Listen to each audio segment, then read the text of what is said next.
And I'm going to give you the unmute signal and take it away, please, brother. Hi, I'm Greg. I'm a grateful addict from the city of Chicago. My clean date is 6/2/1989. Thank everybody for being here. My anniversary was actually Wednesday. For the newcomers that are here, welcome to the Stick and Stay Club. Welcome to the No Matter What Club. Please stay because this is a beautiful journey. It's only the beginning, whether you have one day, 10 years, 30 years, 40 years. We all started with one day. And, you know, I feel funny being recorded, but not really, because there are no secrets. My stories, like a lot of people. But to tell you, a little bit of my experience, I grew up in the inner city of Chicago and on the east side of Chicago. Learned a lot of things at a very, very early age. I'm going to fast forward because in 32 years, I can't wrap this up in a short amount of time, but I'll do my best.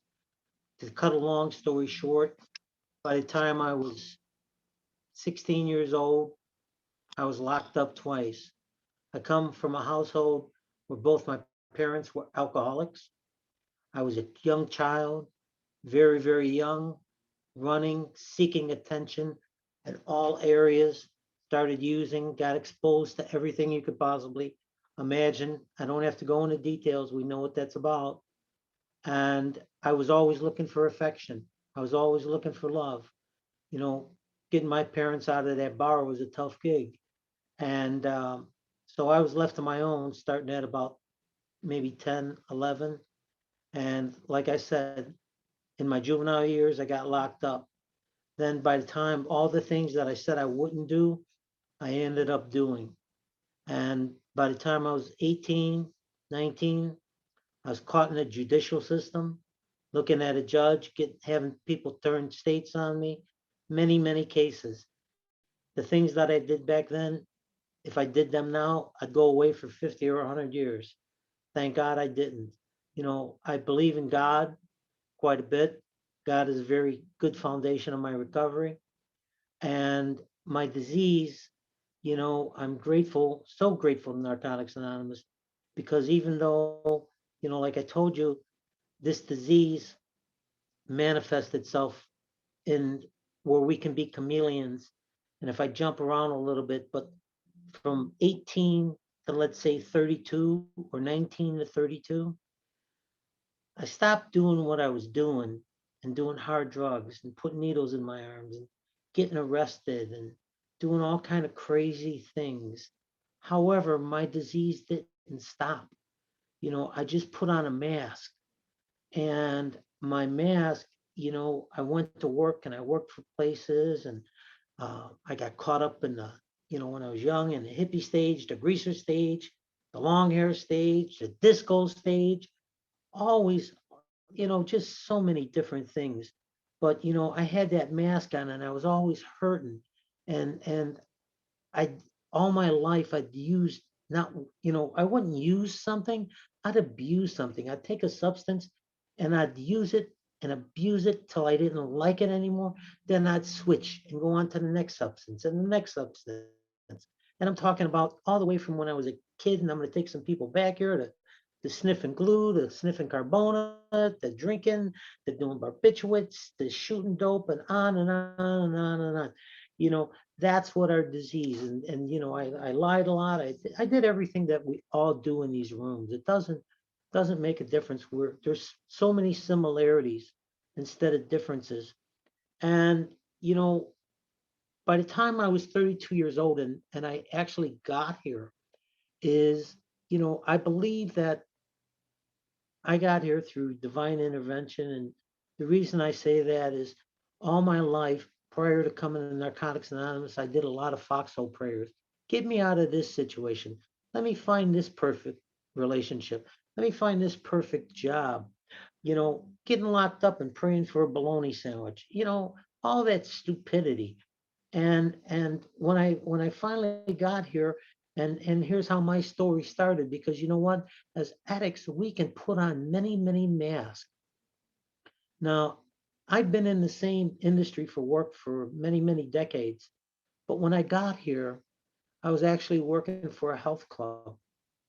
So I was one of these guys that you'd look at. I'd look good on the outside, and I was pumping iron and selling you health club memberships, and my nose was running, and telling people, yeah, it's a summertime cold. And at night I'd go out and I'd just be drinking and snorting a ton of cocaine and go on binges and da da da da da. And needless to say, is one day, and to me, it's very important that we never forget that last day, what that feeling was. And I remember I was looking in the mirror and I was crying. And I said, I can't do this anymore um, by myself. I need some help. Now, I had tried to get help probably a dozen years or so before then, but I never succeeded. Never really went to any meetings, really never committed. And as addicts, we all know how very, very resourceful we are. In my opinion, addicts are some of the most loving, most intellectual, smartest people I know. We are we are not dumb at all because we have survived. And on that, on when I was looking in that mirror, and I'm going to tell you guys a little bit of the story. And this was my introduction to recovery. As I was crying and I found my insurance card. Now I haven't been at work for 3 weeks, and being the scammer, the scheme, trying to always think of how to do something a little bit better. I looked at this card and I says, "Hey, I desperately need help. I want to try something. If I can get myself into a program, what's the worst that can happen? Well, they'll send me a big bill, and then I'll just file bankruptcy. I won't have to worry about it." You know, that's how we think as addicts. We're always trying to get over, or we were always trying to get over. But here's how it worked out. I took that card and they said, "Come on in." So I checked myself into treatment. I reached I reached for my brother. I said, "Hey, I was only 2 miles, but I needed support." I said, "Can you drive me 2 miles? I'm finally ready to do this, and I'm ready to do this for myself, because what I've learned in recovery is that, to stay clean, to get clean and stay clean, you got to do it for the right reasons, not to save a relationship, not to save a job, not to save anything. You got to save yourself just for your life." And needless to say, I got introduced to Narcotics Anonymous, and I got checked into treatment. And thank God for H&I, because I remembered his brother showing up named Luther in a purple suit. And I'm like, you got to be kidding me. But you know what? I heard a message. And as I was in treatment, and this is where I go, how God starts working in my life, that I'm aware of it instead of just asking. Is as I was there for 2.5 weeks, they said, "Greg, you got to go." I'm like, "What do you mean you got to go? I wanted to stay for my 28 days." They said, "No, you got to go. You didn't have insurance." Well, lo and behold, they dug into it deeper. And I checked myself into treatment at 3 o'clock in the afternoon. And I had no way of knowing this, guys. 2 hours later, I wouldn't have qualified. So, my point being is, whatever your higher power or your God is, it intervened in my life that day, where I looked in the mirror and I cried and I was hurting. And I reached out for somebody just to take me, give me a ride. And then it all worked out. And lo and behold, then I was introduced to Narcotics Anonymous, and boy, oh boy, what a ride. All of a sudden they said, "Hey, you know what? You got to work these steps." And I didn't know what the hell they were talking about. But you know what? I was willing to give it a try. And I'm grateful that the in early recovery, you know, they told me stuff like, "Hey, take the cotton out of your ears and stick it in your mouth." and sit down and listen and learn about writing some steps. For the newcomers, and there's a lot of people with time here, I can't tell you the importance of, the basic, getting a foundation in recovery, the first three steps. I could sit here all night and talk to you about the 12 steps and the 12 traditions and three other principles, but there's not enough time. But the most important spiritual principles are honesty, open-mindedness, and willingness.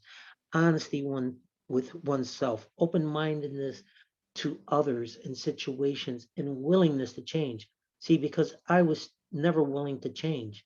I wanted to always do it Greg's way, but this time I was open to another way. I couldn't get one sponsor in early recovery. I got two sponsors and played one against the other. And then, I wrote a fourth step, and I believe in writing the steps. I don't believe in just talking about it. And I believe in taking your time in the process of recovery. This is not a race. You don't have to race here. This is a long-term thing. And you know they told me, Greg, in early recovery, go back. People, I saw people going back to school, so I went back to school. And I saw people go to the dentist. They said, Greg, get your teeth fixed, you stay clean. They said, Greg, write a fourth step. Because back in my day, if you didn't write a fourth step, I saw a lot of people that were it was funny that they would go out and use because they were scared of writing a fourth step. And what I later learned was that fourth step is nothing. All it is taking a lot of garbage and putting it together and then sharing it with a human being and just tossing it. And you know, um, it's not that bad. And working the fifth step and character defects in the sixth step. Man, I can tell you, after 32 years clean, I still have character defects. But you know what? At least I'm aware of them today. And I know where, for me, I know I'm a human being. I'm not going to be perfect, and there's so much things I want to talk about and go on.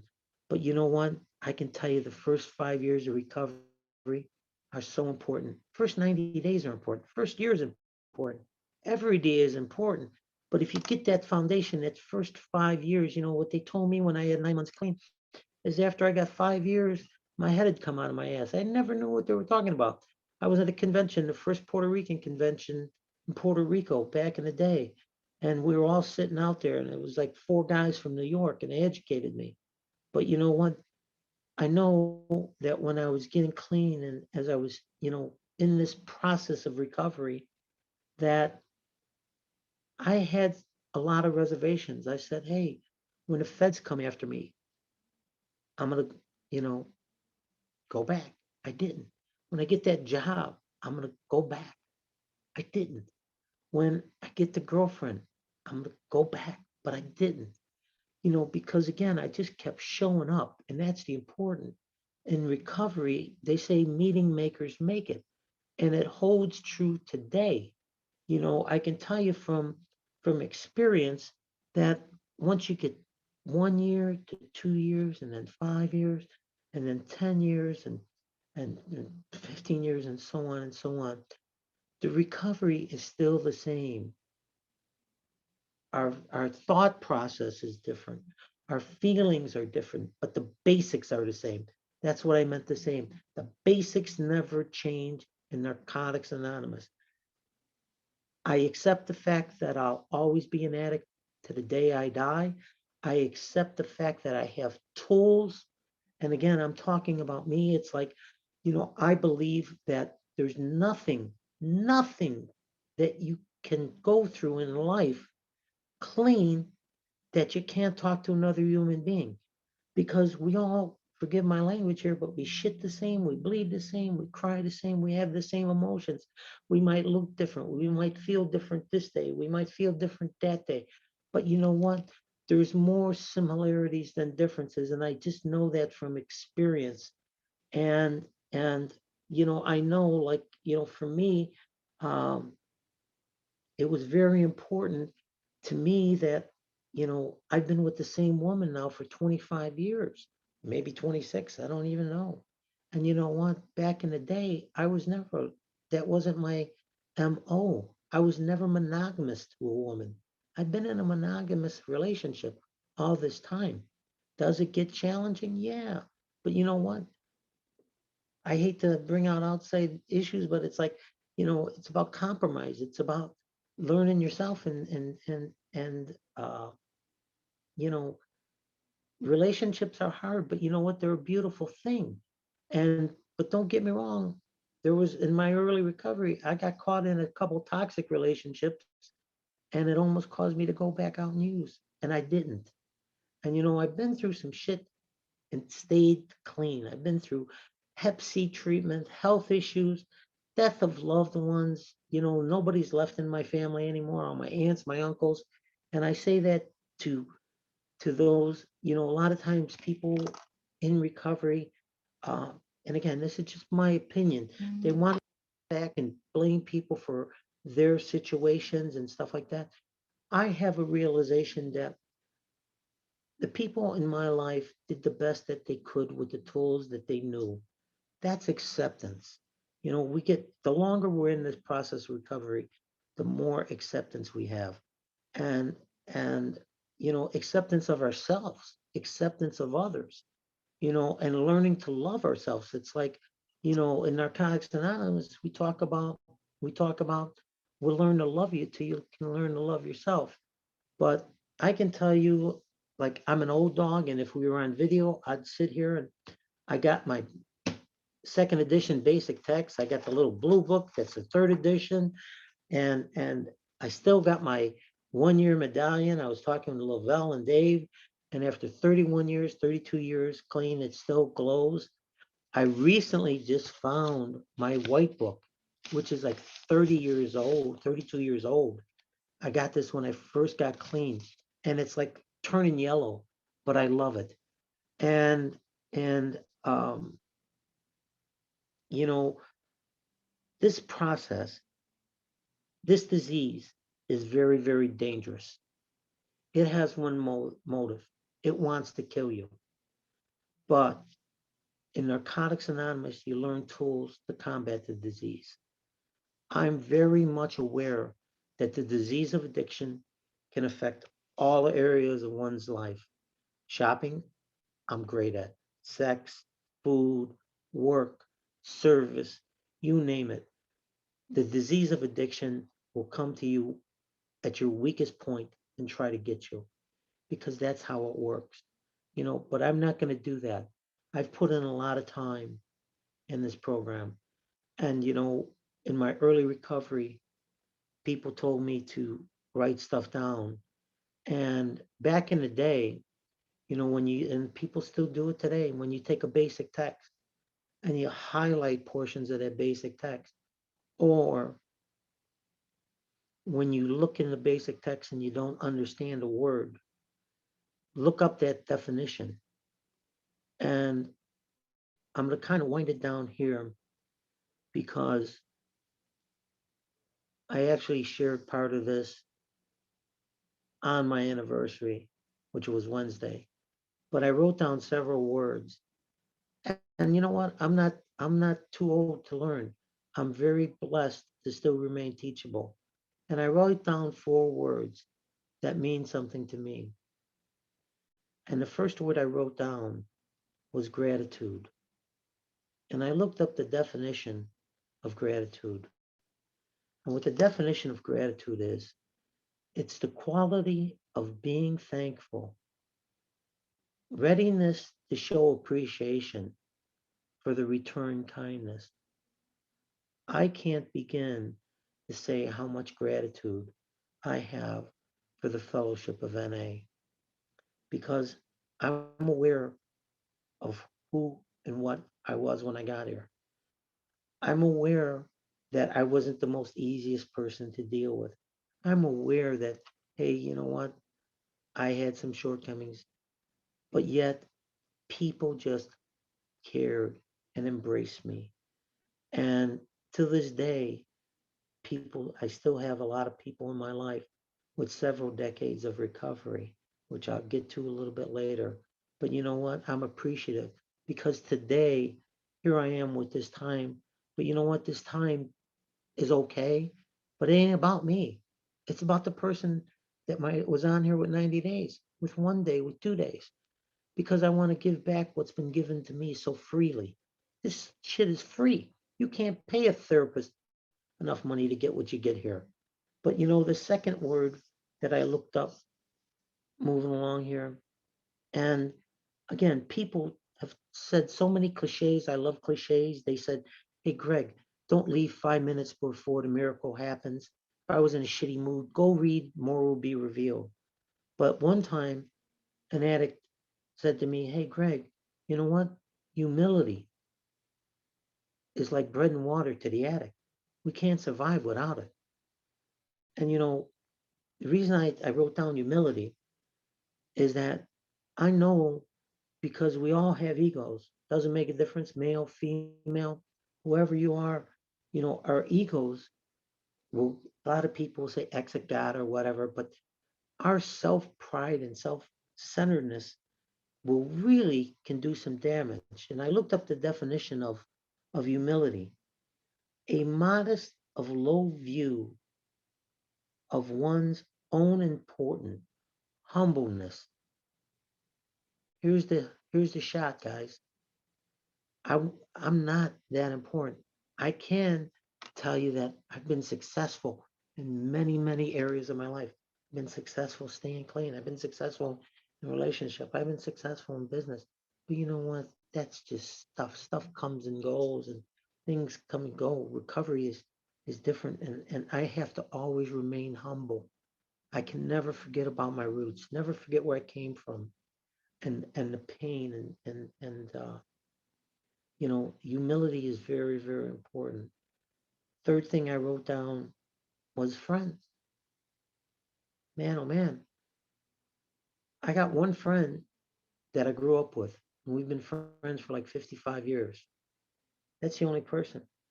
But all my new friends, I've probably known for 32 years of my life, 32 years and clean. And you know what? We don't all connect all the time, but we build up beautiful relationships. And here's the thing: sometimes these people that I know, I would trust them with my life. They would trust me with their life. If I have an issue, I can pull out my my or not pull out, but back in the day, you used to have a phone book. Look up my contact list, and I'll find somebody to listen and talk about a situation. Because again, recovery secrets live in the dark and they die in the light. Once you let something out, it's going away. You know. But I looked up the definition of a friend, and here's what it says. It says a friend, a person who knows and with whom one has a bond of mutual affection, exclusive of sexual or family relationships. What I mean by that, what it means that is that man, I got some deep friends that care about me if I'm ill or if I'm going through something or if I just don't look right, or feel right or sound right, reach out and that they care. In this day and age, we all have our own lives and we all get so caught up, um, and we forget, the value. But what it means by exclusive of sexual, I'm not going to deny that. Hey, there were some women when, and I got attracted to Narcotics Anonymous because the skirts were looking. I'm going to wind it up, Dave. But you know what? I got some women in this fellowship that are so we have a platonic relationship, and we've been friends for over 30 years. And you know what? The last word I wrote down is growth. And here's the process of the definition: the process of developing or maturing physically, mentally, or spiritually. When I came here, I was emotionally, spiritually, and physically bankrupt. I didn't know my ass from a hole in the wall, but I was willing to try. I surrendered. I got humble. I learned gratitude. I learned about being a friend. And I continue to grow. And so can you. But what the key is, don't pick up that first one. Don't let the disease get the best of you. There's so many tools in the basic text, in the living clean, in the guiding, I haven't really dug into it, the guiding spiritual principles, because I'm old school. Simplicity is the key. This is a simple program for complicated people. If we had more time, I'd cover every single step, every single tradition. I could tell you about the ins and outs of service and all that. But you know what? What's more important today is the still suffering addict, the ones that are on this meeting. And even if we're on this meeting, we're not suffering because we're here. Many are called, but few are chosen. And and there's a little saying that I got, treasure today, because you never know what tomorrow may bring or what today may take away. And that's why we live in a just for today program. Narcotics Anonymous only promises you a 24-hour reprieve. It says that anybody that has regularly followed these ways have not used. I forget the exact verbiage, and somebody can correct me. But you know what? I'm grateful to these Zoom meetings. I've built up friendships. Shamila, she's part of my heart. Dave and I, we all been friends for over a year. And that's just my network expanding. So what I'm going to say, guys, is that for me, today I love Greg, and I've learned to love others. And if nobody told you they love you, I'm going to tell you I love you. Have a very blessed day. Thank you for letting me share. And thank you, Greg. Thank you for a beautiful, beautiful share. I'm just going to